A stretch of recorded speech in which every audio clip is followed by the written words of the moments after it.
Welcome to So and So, brought to you by Bernina, made to create. I'm Meg Goodman, and you're about to enjoy a casual conversation with a special member of the sewist and quilting community. A conversation about how they got started, what inspires them, what excites them, and their connection to this community. At times, we have the opportunity to deviate a little from the tried and true conversations this podcast has become known for, as opportunities occur for us to sit down with a very special person, perhaps not known as a sewist or quilter, but as someone who has made an indelible mark in the world of creativity. Our guest today is a woman whose life and work have helped to shape some of the most iconic spaces and moments in American design history, and whose personal story is just as remarkable as her professional one. Tania McKnight Norris was born in Scotland and lived in London and Zimbabwe, which was then Southern Rhodesia, before relocating to Los Angeles in 1963. With a refined eye for detail, a love of elegance, and an independent spirit, she made her way to the United States and found herself working at the highest levels of interior design at a time when few women were given a seat at the table. She joined the design team at Walt Disney Productions in the 1960s, becoming the only woman on the original 5-person team responsible for creating the interiors of Disneyland's New Orleans Square and the elegant Club 33, an exclusive private club hidden behind an unmarked door that has since become the stuff of legend. Tania designed the club's original logo, handpicked furnishings, and helped shape its iconic look and feel, combining European sophistication with her imaginative flair. Norris left Disney in the 70s, working as a project designer for the RMS Queen Mary before relocating to Central California and opening an antique shop. She also anchored a weekly radio show about antiques and participated in antique shows throughout the United States while running her shop. Her interests include gardening, photography, travel, cooking, needlepoint, and botanical art. She is also a member of the American Society of Botanical Artists. Today, Tania joins us to reflect on a life lived with imagination, strength, and purpose. From her early days as a curious girl in Scotland to becoming a design icon in her own right, she has so much to share, and we are honored to have her here to share it with us. Tania McKnight Norris, welcome to So and So. Meg, I am I'm just flabbergasted at all the things you know about me, first of all. And secondly, I'm not sure that I deserve all that accolade, but thank you so much for having me on this program. I'm really tickled pink about it because I am a sewer and I have been from a very young age. And this is something that really is dear to my heart. So thank you.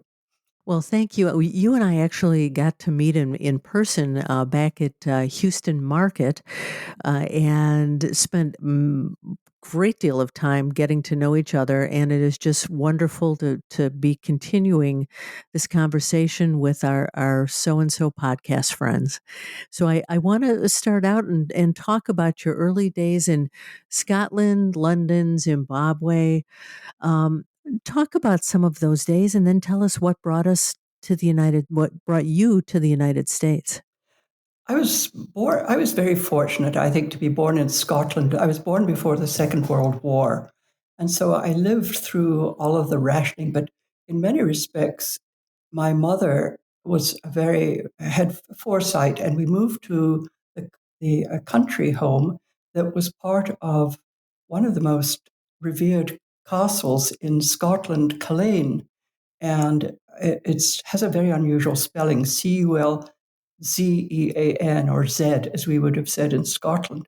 But with that, Robert Adam had designed one of his round rooms there. And that particular floor was given as a gift by the people of Scotland to President Eisenhower for his part in the Second World War. And it just happened to be very close to a very fine golf course. So I grew up surrounded by beautiful things and incredible gardens. And for those of you that don't know, the Gulf Stream goes along the side of Scotland. We actually had palm trees there. And that for Scotland is rather unusual.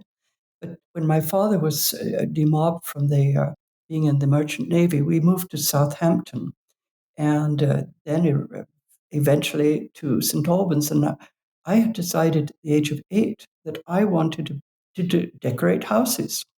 And so with that in mind, I started an apprenticeship in London, which was an hour's train trip from St. Albans. And I was very fortunate because the place that I was employed was where the Queen used to come, Queen Mary used to come. And we had really the aristocracy and then very exceptional people being there. I was fortunate and served Lady Churchill. I served Margo Fountain. And it was just an amazing place. And at the age of 18, my father was offered a job in Southern Rhodesia as head of the department for heavy-duty machinery for the Zimbabwe Dam. And so off we went, the whole family, and not knowing much about where I was going, it was rather a shock. But I really began to enjoy it. And one of my hobbies was Scottish country dancing. And so I started to teach it there. And that's where I met my Scottish husband. And after my family moved to New Zealand for my father's next job, my husband and I decided to return to England by way of driving through a great deal of Africa in a 1939 Studebaker. And that was an adventure in itself. We arrived back eventually in London. And 2 years later, my husband was asked to come to California, to Los Angeles, to be vice president of a company. And so with 2 winters, very severe winters, the worst in 100 years in Britain, the thought of coming to sunny California was right on the table there. And so we arrived here in November of 1963, 2 weeks before President Kennedy was assassinated, and rather wondered what kind of country we had arrived in. But that was amazing to see America pull itself together and get on with after the tragedy. A few months later, I had started my own business, interiors. I got a call from an antique dealer friend, and she said, "I've heard of a job for you." And I thought, forget it, I've got enough headaches here. She said, no, this is with Disney. And it's for a project for New Orleans based in the 1880s. And she said, it's just what you could do. So I said, oh, well, all right. So I applied out of curiosity. My husband and I had not been to Disneyland. So that Sunday, before my interview on a Wednesday, we went to Disneyland. We walked down Main Street. We had a hot dog, I think, in Fantasyland, I think it was, and then walked back down. And when they asked me if I'd been to Disneyland, I could honestly say yes. Yes, you could. And you didn't want the job. No, I wasn't really. I wasn't that interested. I didn't know what it was all about. Anyway, they called me back the following day and said, we'd like another interview. So I went in, and that was Wednesday and Thursday. And Friday they called and said, we have the job. Can you start on Monday? And I remember saying yes. And then I put the phone down and I leant back in my chair and said, McKnight, what have you done? So I went in on Monday, and for the first month or so, I went in 2 or 3 days a week because I was trying to finish up my own work. And about 4 or 5 months later, I was asked if I would be willing to go to New Orleans with Walt Disney to buy artifacts for New Orleans Square and antiques and things. And of course, the answer was an immediate yes. So on that particular trip, there was Walt Disney and his wife Lillian. There was his brother Roy, his wife Edna, one of the daughters Sharon, and her husband Bob Brown, who was my immediate boss, and several of the icons that are now names that all the fans know, like John Henge and Claude Coates, Herb Ryman. I mean, just the most incredible bunch of people. And and I mustn't forget Bill Evans, the absolutely incredible horticulturist who's responsible for all the plantings in Disneyland and to be Walt Disney World. So we got on the Gulf Stream, and this was Walt's pride and joy. By the way, I was never at the studio, which is Productions, Walt Disney Productions. I was at an area that was at that time was called WED Enterprises, WED, for Walt Elias Disney. And that was where all of the Disneyland, all of the projects apart from film were planned, and all of the designers were there. And it was in Glendale, not in Burbank, where the studios are. I've only been to the studios about 3 times ever. So WED Enterprises is now called Imagineering. And from about 30 employees when I first arrived, when I left in 1971, I think there were over 1,000, because of course we had started work on Walt Disney World. And that was an amazing project. But back to traveling with Walt and Lily and the others, it was an extraordinary experience. We arrived in New Orleans, of course, and the schedule was that after breakfast, I would go to Walt's suite. I would tell him what I was looking for and where I planned to go. And I would set off with a Polaroid camera. What else? Those days, this was 1964. And I would bring back at lunchtime what I had found. And he would either say, great, buy it, or let's go and have a look. And there would be Bob Brown and myself, sometimes Sharon and Lily, and then Walt, and a couple of others maybe. And we would go and look. And we were going in and out of these antique shops and up and down an old-fashioned lifts. And it was just an amazing trip. He was so considerate and so kind to me that every meal we had, he made sure that it was a different restaurant because he wanted me to get the ambience of New Orleans. And so we went to all of the major restaurants, and it was totally amazing. We bought a lot of things there, many things. Furniture, we bought bits of railing that could be replicated for the balconies, and they're still there, of course. And then from there, we flew into Florida to what is now Walt Disney World, when it was just flat land, a big hole in the ground, and a few trees, because Bill Evans had brought trees from around the world to Florida and had them there so that they would harden off. So when the time came, they'd be acclimatized to that particular area. And that was only the second time that Walt ever landed with feet on the ground in Florida, in Walt Disney World. And the last time, sadly, because he died the following year, or 2 years, 18 months later. And from there, we flew into New York. And again, we went to a different restaurant for every meal. And he made sure that the chauffeur went a different route every day to the World Fair. And that was an incredible experience being with him and looking at all of the projects that had been planned in Glendale. And so that was my first experience of being really close working with Walt, and it continued until I left, until he'd passed away, rather. So amazing. I've had an amazing life, put it that way. Well, not too bad for somebody who didn't want the job. Well, Tanya, let me ask you. You and Walt Disney worked so closely and became friends. What was he like, and how did he influence you both personally and professionally? I wouldn't say we were friends, but he was always so truly considerate of me, and I have the great.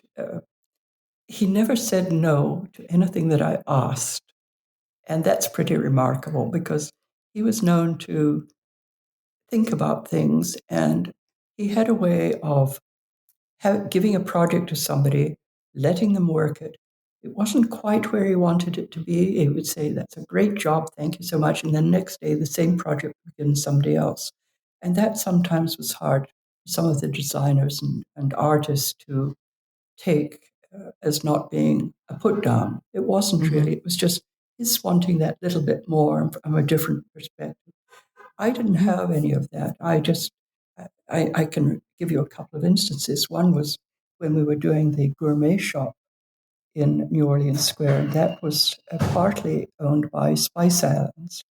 And we did a full-scale mock-up of one wall, and I brought in the furniture on consignment, and I got the spices and set up a whole wall from a rendering that we had shown to him.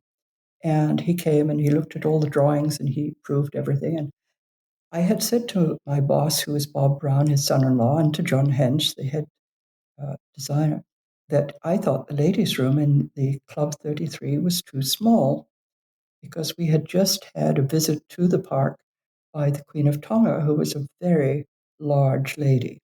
And I thought, if we get two of those in Club 33, we're going to have a problem. So I asked them if they would ask Walt about that. Oh, yes, yes, yes. Well, I'm waiting and I'm waiting. Nothing happened. They didn't mention my powder room. And so finally I looked around and everybody had disappeared except Walt and myself. And Walt's standing there looking up at we had a floor plan elevation up on the wall along with color boards and fabric samples and things.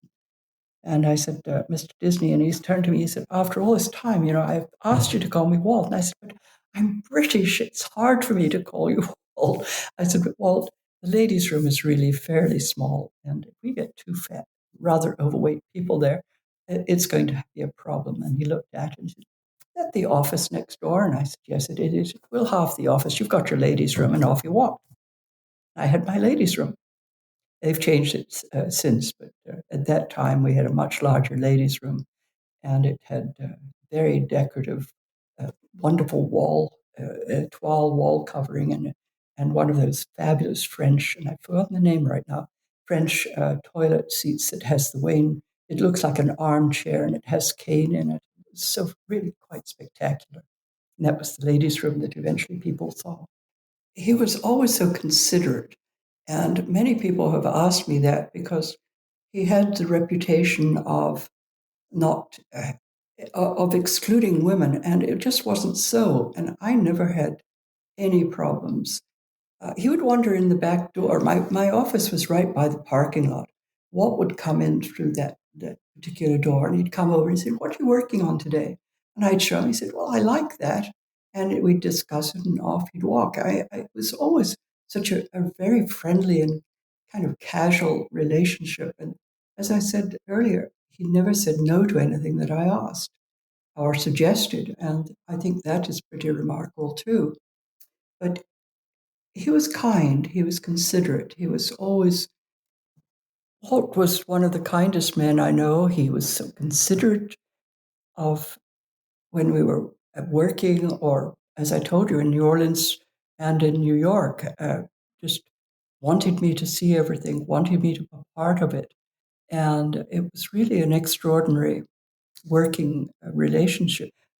Walt was one of the kindest people you could work with, as far as I was concerned. He was always so considerate of trying to show you as much as possible, discuss with you. And it was an amazing thing to work with this man because he had so much vision. And it was also his attention to detail that really influenced so much. That is one of the reasons I think parks have been so successful, because we really did our research. We really looked into everything and tried to make it as authentic as we could.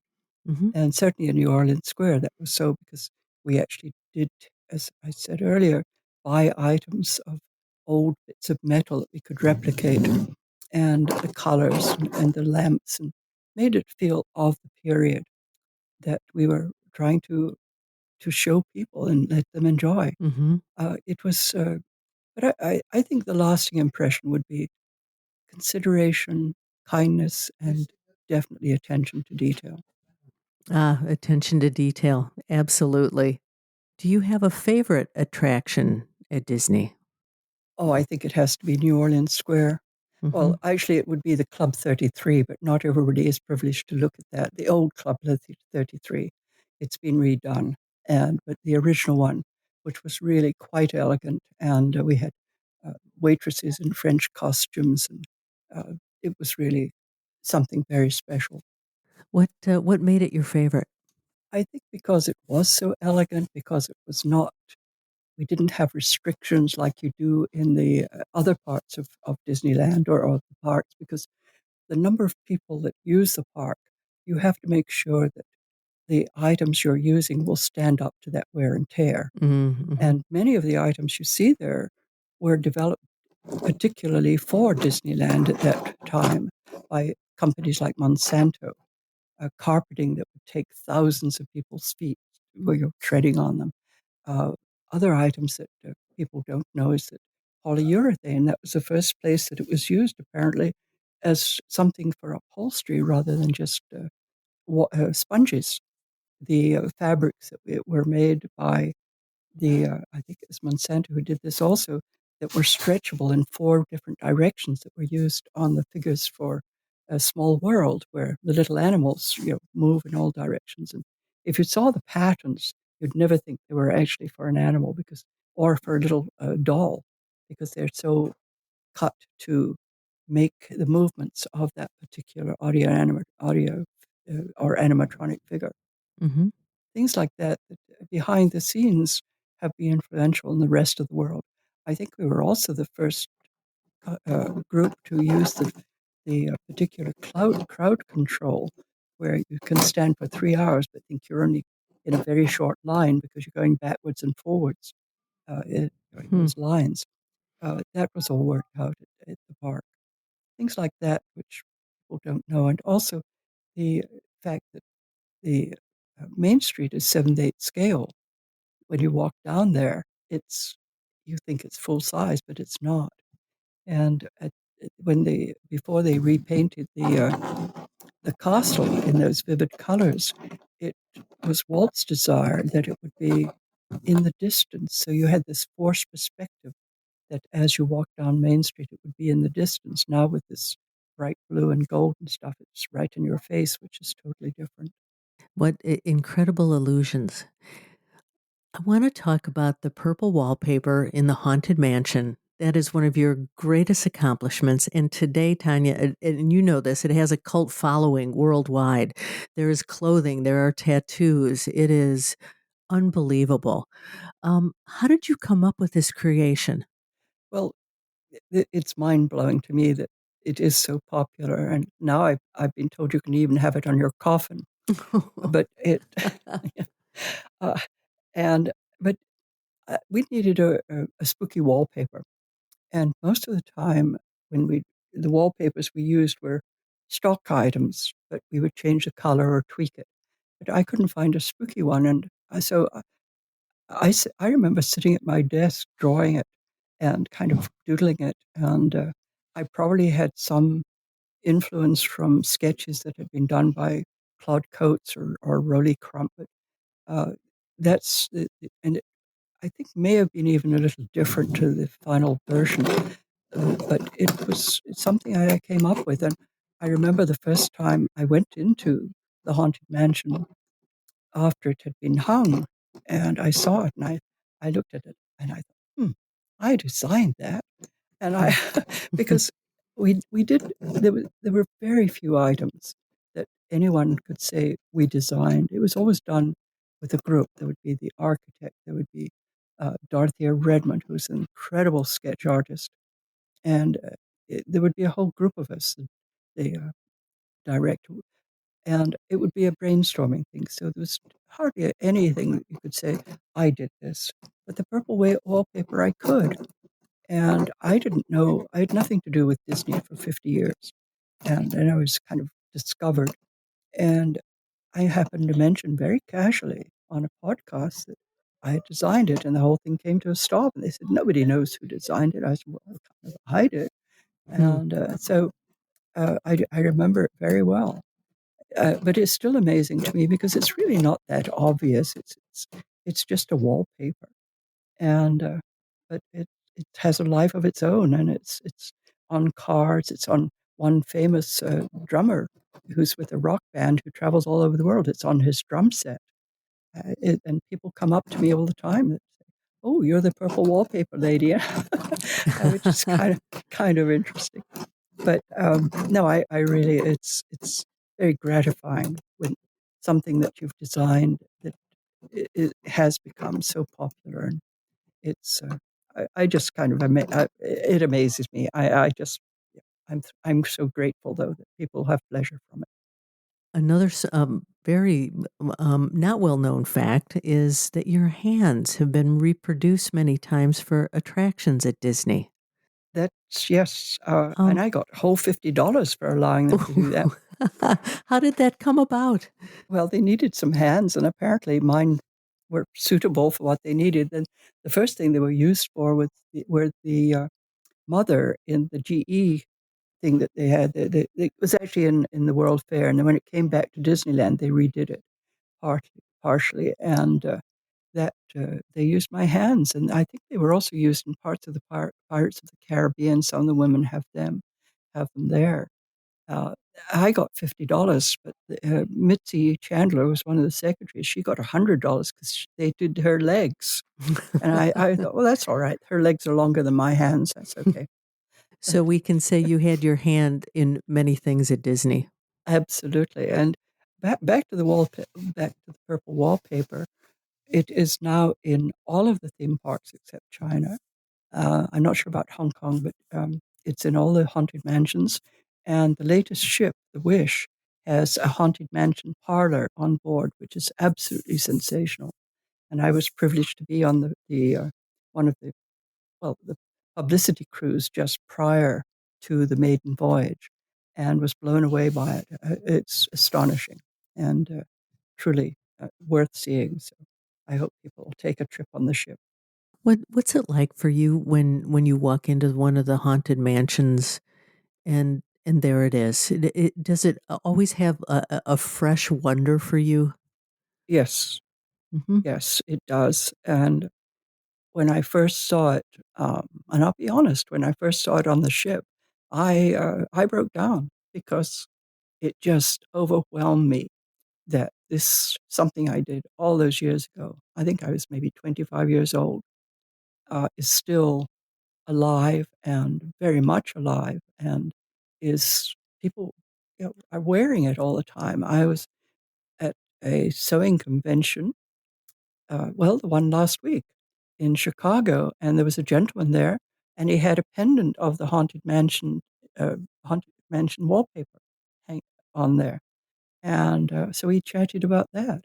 I made it all over the place, so it's it's part of, I don't know, the culture worldwide. Pretty amazing. And will be for forever. I hope so. I hope so. Mickey Mouse and purple wallpaper. Tanya, you mentioned sewing and you are a sewist. Let's talk about that a little bit. How did you learn to sew and what are your favorite things to make? Well, my during the war, of course, as a child, my mother had to sew because there was no clothing in Britain available, basically. And so I remember watching her sewing, hand sewing my frocks, and she would smock. And I have some wonderful photos of some of her garments because I wore one. She did knitting as well. But I was always round sewing, and I would when I was a young woman before we went to Africa, I did a lot of Scottish dancing, and at that time we had balls almost every week, and I'd come home and say I've been invited to another ball, and I'd have a new evening dress, and my mother was fabulous, and so it just was part of, I don't know, natural that I would start to sew, and I've always had a sewing machine. There have been times when I haven't sewn that much, but I've made clothes. I made all my own clothes until I was in my 20s. And after my mother stopped, and then I've made, draperies, I've made bed coverings, I've made bed skirts, I've done even slip covers. I've tried everything. If I needed to have something done, I just made it. There weren't any classes available. You worked it out yourself. Hmm. And so I now travel, as you know, Meg, with Joe Vecchiarelli, who has French European and dress forms and notions. And I help him in his classes, and I'm totally blown away at what he does with the draping and how they make things and how you can make your own patterns. We used to buy the Simplicity or Vogue or some of these other people, but and you put out the paper and then you tried to pin it on yourself and you hoped it would fit and then you adjusted it. But nowadays, it's with draping the way that Joe teaches. It's totally a different thing. It's made to measure, and everything fits.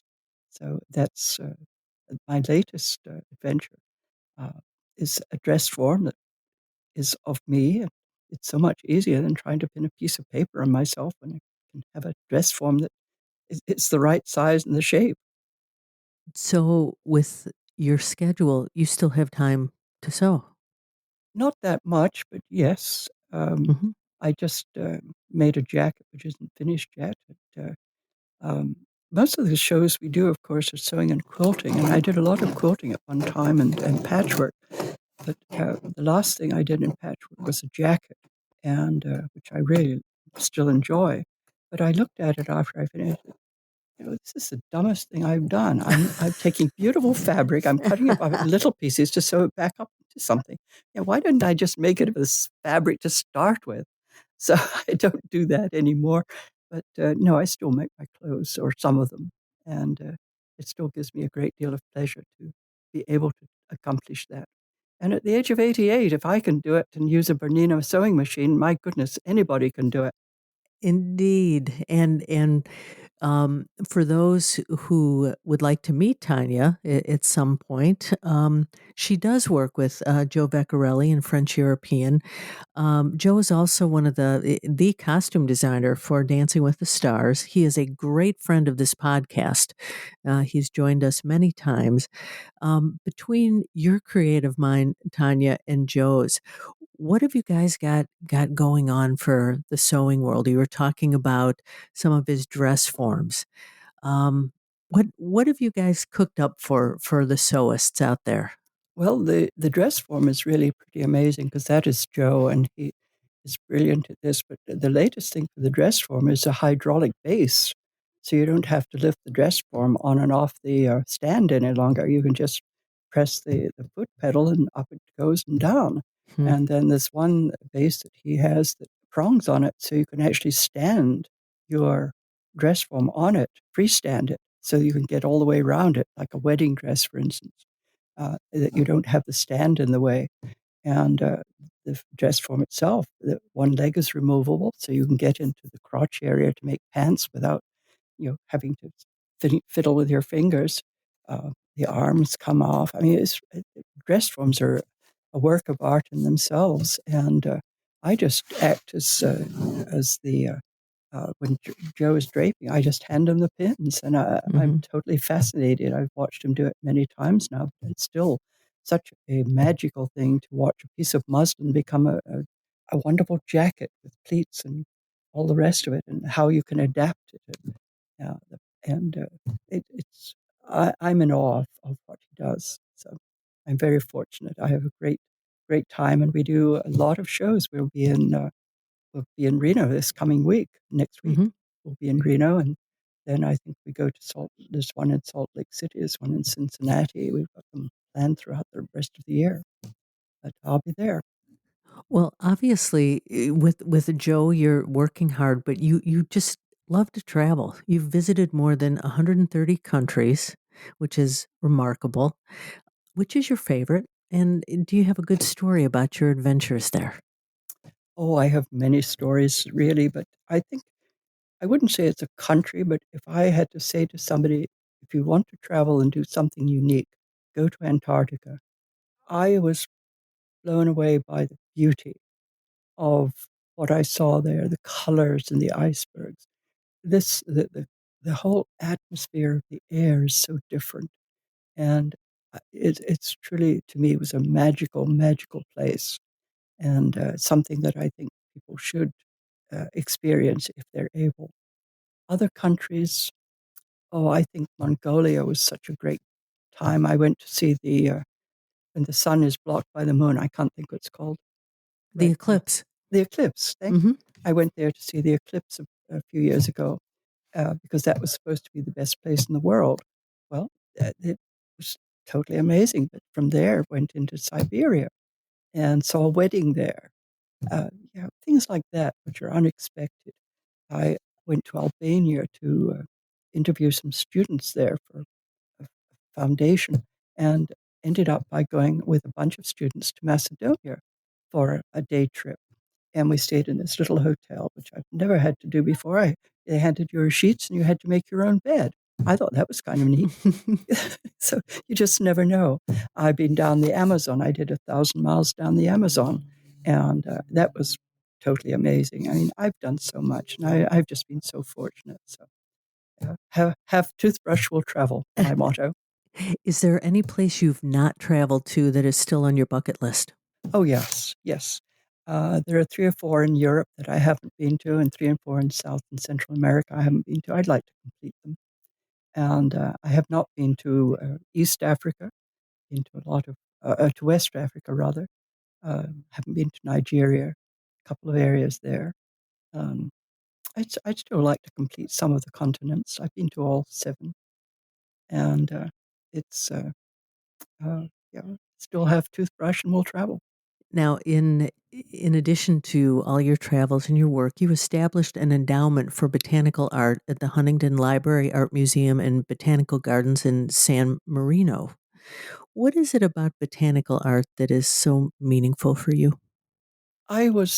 There's a garden in Beverly Hills, Virginia Robinson Gardens. Virginia Robinson left her estate to Los Angeles County because Beverly Hills didn't want it.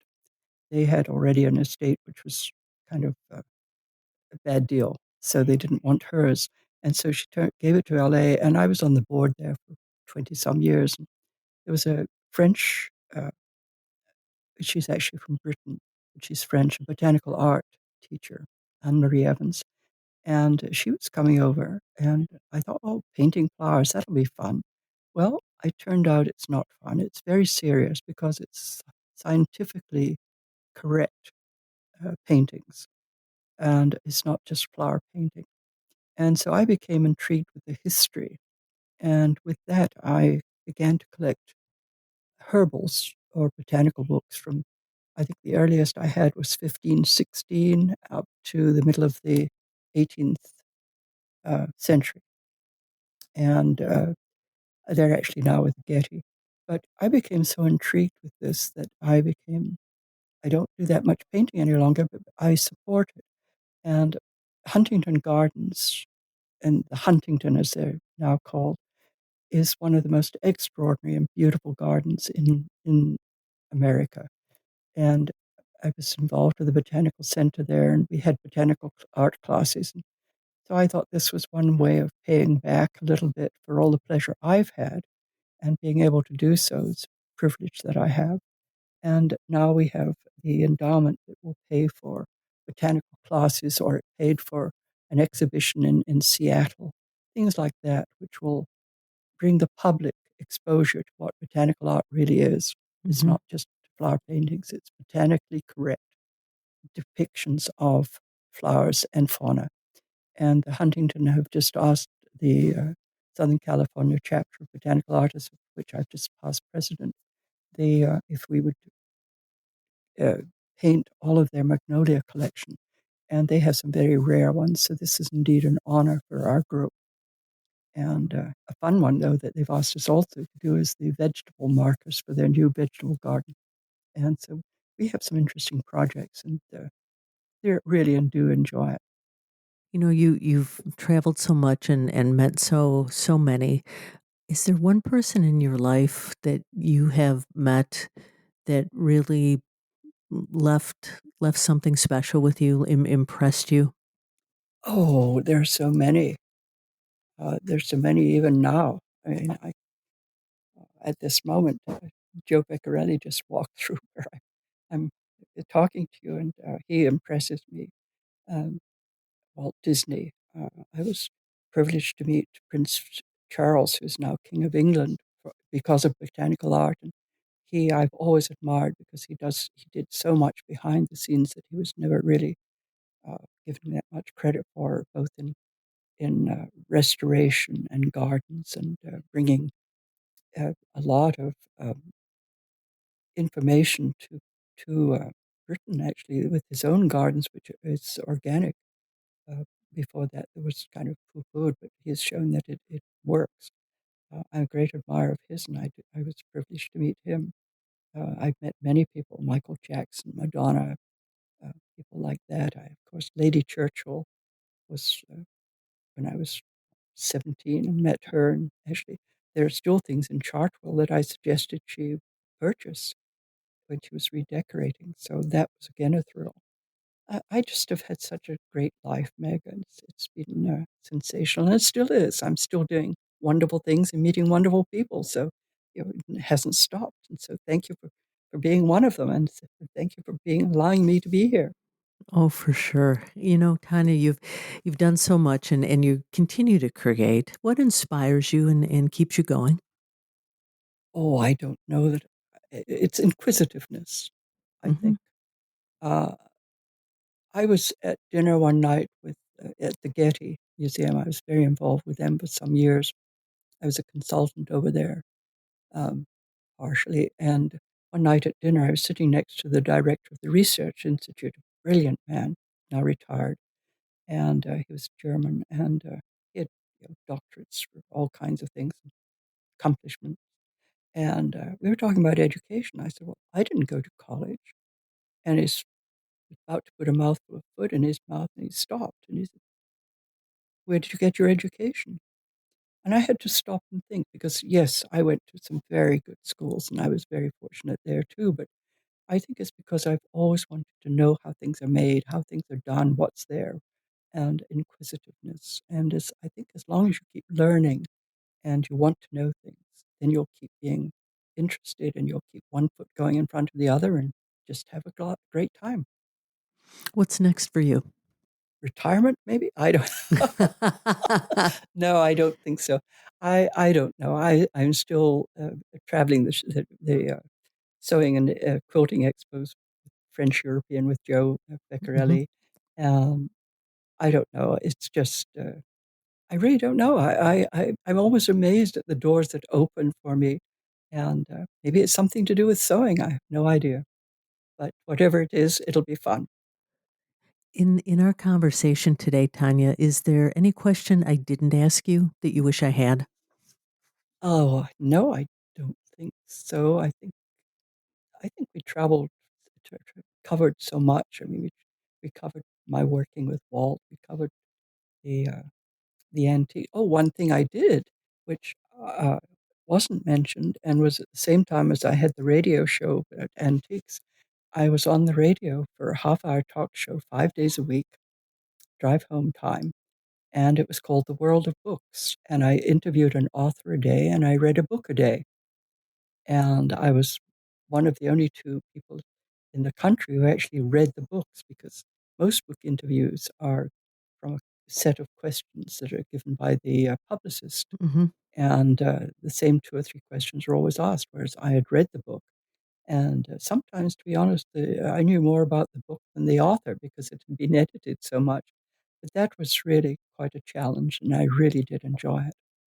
You have been incredibly gracious with your time, as you always are with those who like to speak with you. But I want to thank you so much for your time, and I know that our listeners would love to reach out to you. What's the best way for them to do that? Well, you'll be surprised, but my email is hmpurplewallpaper@gmail.com. And And if you understand Haunted Mansion, hmpurplewallpaper@gmail.com. and you do answer you very quickly too. You answer your email, so Yes, I try to. So don't inundate me. Tanya, thank you so much for joining us today. Well, thank you so much, Meg, for having me, and I look forward to seeing you in Salt Lake City. And you as well. Take care.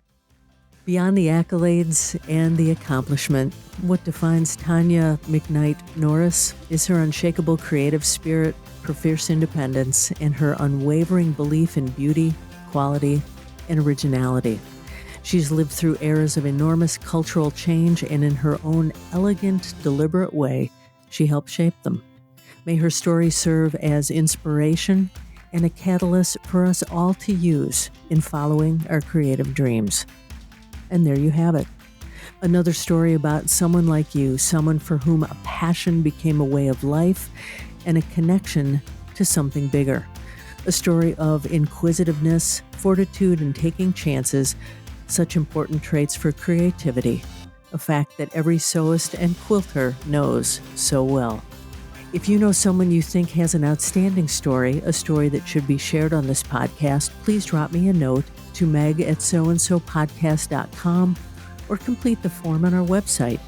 Be sure to subscribe to, review, and rate this podcast on your favorite platform, and visit our website, soandsopodcast.com, for more information about today's and all of our guests. That's SEWANDSO podcast.com. And finally, I'd like to thank Bernina for making this program possible. I'm Meg Goodman, and I look forward to you joining us next time on So and So.